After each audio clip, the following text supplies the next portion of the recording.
There are more than 100,000 underwater mountains scattered across the world's oceans. Fewer than 1 in 1,000 have ever been explored. And right now, 74% of the seafloor has never been mapped to modern standards. That means every submarine on Earth, American, Chinese, and Russian, is navigating through terrain it cannot fully see. But only one nation has proven twice that its submarines can hit those mountains at flank speed and survive. China is building submarines faster than any country in history. Russia fields some of the most capable attack boats afloat. Neither has demonstrated the engineering philosophy that kept 2 American crews alive after collisions that should have killed them. Here is what that philosophy actually looks like. On January 8, 2005, a Los Angeles-class nuclear attack submarine named USS San Francisco was cutting through the Pacific at 525 feet beneath the surface. She was running at flank speed, the absolute maximum her reactor plant could push her. 137 men were inside a steel cylinder, hurtling blind through water that was nearly pitch black, trusting a chart that was about to betray them. At that speed and depth, the ocean ahead might as well have been a wall. And then, without warning, it was. San Francisco slammed into a seamount, an underwater mountain that rose from the ocean floor and simply was not marked on the navigation chart the crew was using. The deceleration was catastrophic. 98 of the 137 crew members were injured. One sailor died from his wounds. The damage exceeded $88 million, and the submarine would be out of service for more than 400 days. Now here is the part that most people never hear. San Francisco did not sink or flood. Her reactor plant kept operating normally. 2 days later, she returned to Guam under her own power. 16 years after that, on October 2, 2021, it happened again. USS Connecticut is one of only 3 Seawolf-class submarines ever built. It displaces roughly 9,140 tons, and it is one of the most advanced attack submarines on the planet. It grounded on an uncharted seamount while submerged in a poorly surveyed area of the Indo-Pacific. 11 crew members were injured. Though the Navy classified the injuries as relatively minor, the propulsion plant was not affected. Connecticut then transited to Guam on her own. 2 collisions, 2 submarines slamming into rock at speed and depth. 0 ships lost. If you think that outcome is luck, you don't understand how American submarines are built. Most people picture a submarine collision the way they picture a car crash. The front crumples, and whatever is behind it crumples next. That mental model is completely wrong for a submarine, and the reason why is the single most important engineering detail the public almost never learns. A submarine does not have one hull. It has 2. The outer hull is a smooth hydrodynamic shell, a fairing in naval architecture terms. It covers equipment that does not need to withstand full ocean pressure, including main ballast tanks, sonar arrays, and various fittings.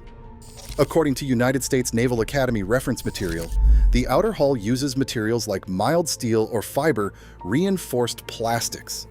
It is not the pressure boundary. It is not designed to survive crushing depths on its own.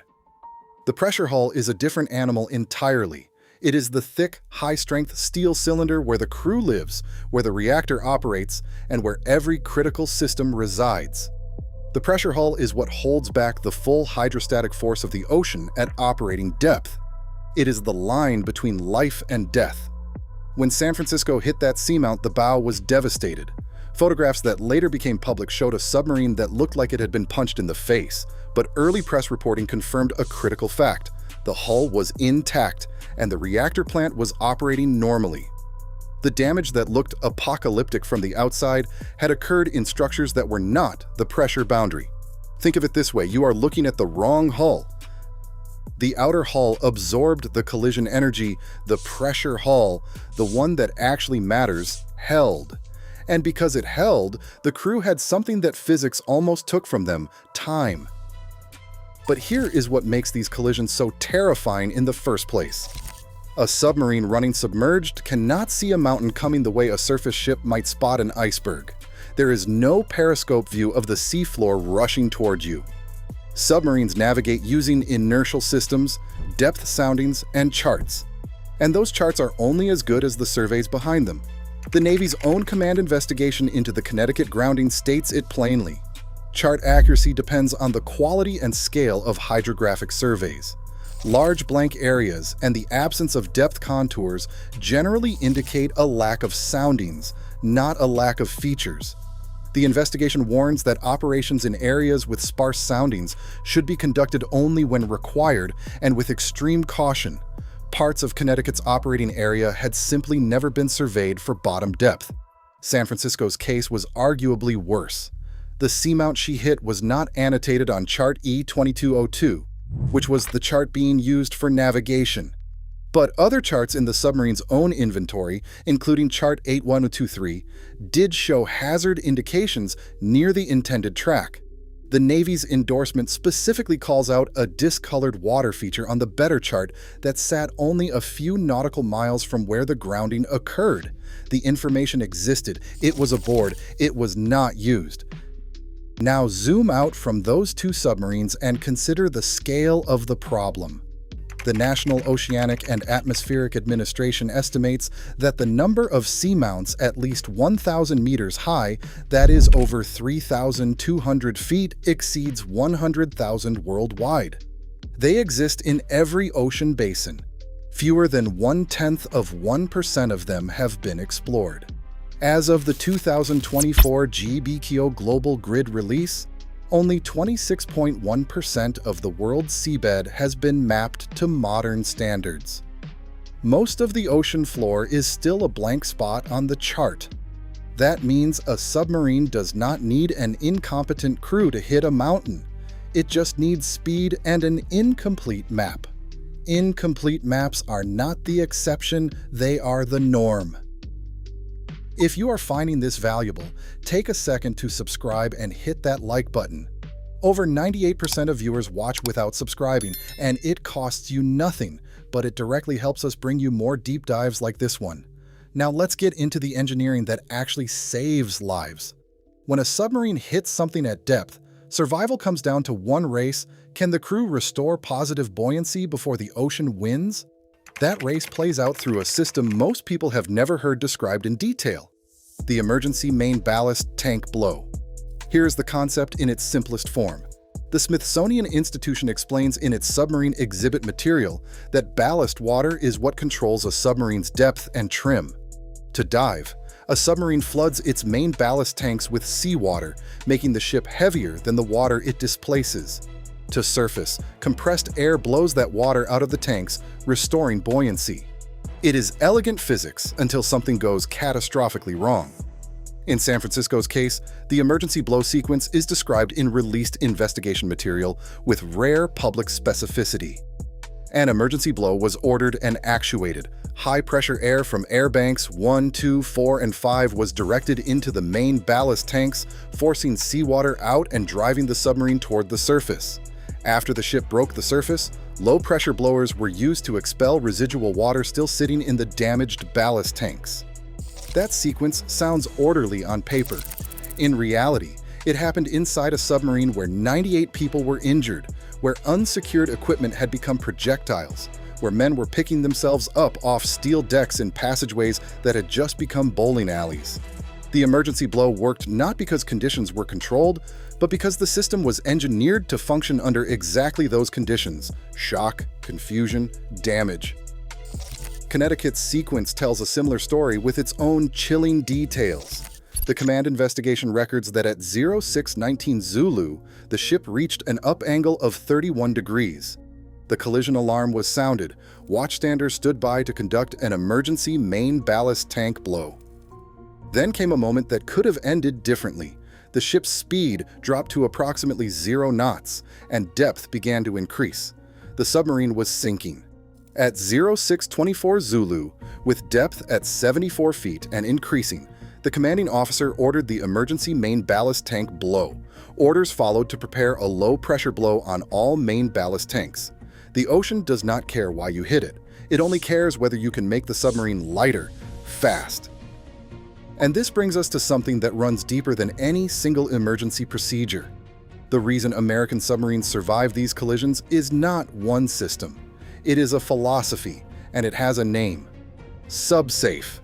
After the loss of USS Thresher in 1963, 129 men were killed when a piping failure led to uncontrolled flooding at depth. The Navy created the most rigorous quality assurance program in submarine history. A Naval Sea Systems Command Safety Standards presentation describes Subsafe's purpose as providing maximum reasonable assurance of hull integrity to preclude flooding, and the operability and integrity of critical systems to control and recover from a flooding casualty. The Naval Sea Systems Command's own documentation reinforces this. Subsafe exists to ensure submarine hulls stay watertight and that crews can recover from unanticipated flooding. Notice the language: not prevent all damage, not make the submarine invincible, recover from unanticipated flooding.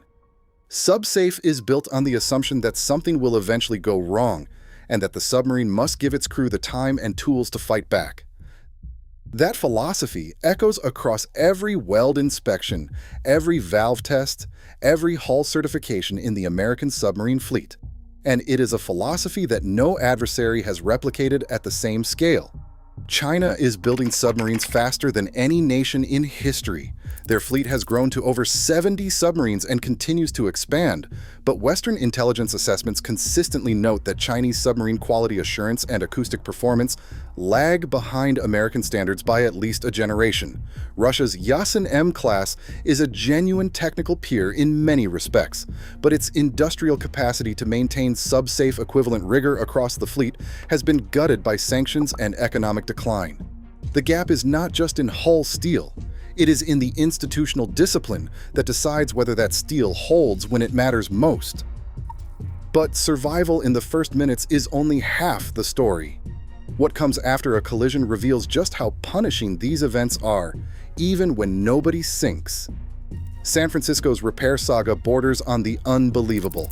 The Navy's endorsement placed the damage at more than $88 million and estimated over 400 days out of service. A May 2005 summary described the ship still sitting in dry dock in Guam. But the real engineering feat came later.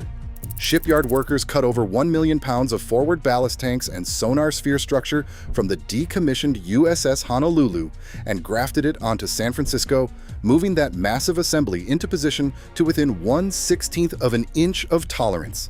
Then came what industry reporting described as an unprecedented 5,600 nautical mile open ocean submarine surface transit to bring San Francisco to Puget Sound Naval Shipyard for final restoration. Connecticut's aftermath has been even more strategically painful. The Navy's command investigation states she will be unavailable for operations for an extended period.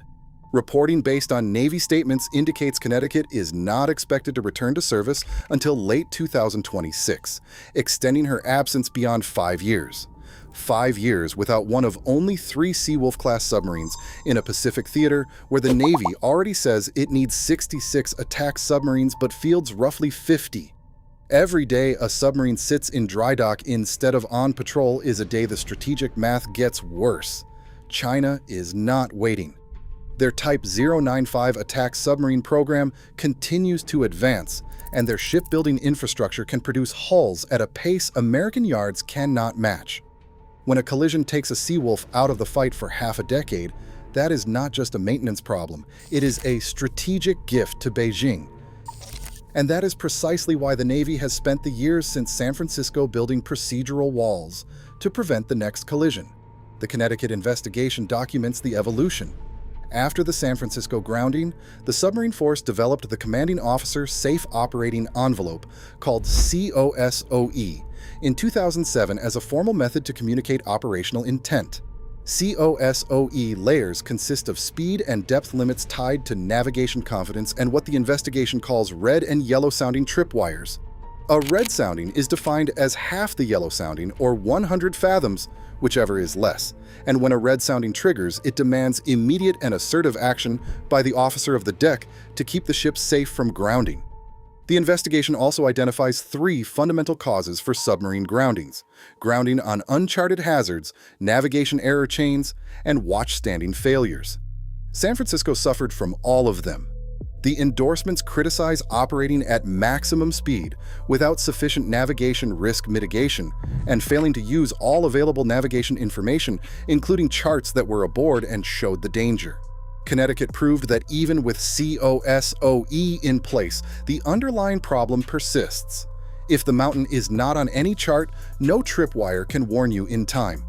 The Navy's own investigation into the Connecticut grounding contains a line that should keep every submariner alert.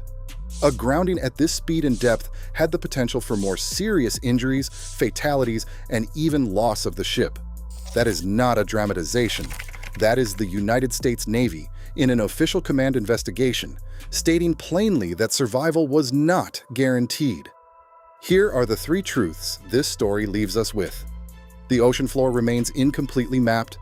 26.1% coverage in 2024 is progress, but it means nearly 3/4 of the seabed is still effectively unknown at the resolution submarines need. Seamounts number in the hundreds of thousands, and fewer than 1 in 1,000 have been explored. And the Navy itself acknowledges that despite 2 remarkable survivals, the next collision at the wrong speed and wrong depth could end differently. A United States submarine survives hitting an underwater mountain not because it is indestructible. It survives because 60 years of engineering philosophy, quality assurance doctrine, and crew training were designed around a single uncomfortable truth: the ocean will eventually find a way in. The only question is whether the ship and its crew can claw back control in the seconds after physics wins.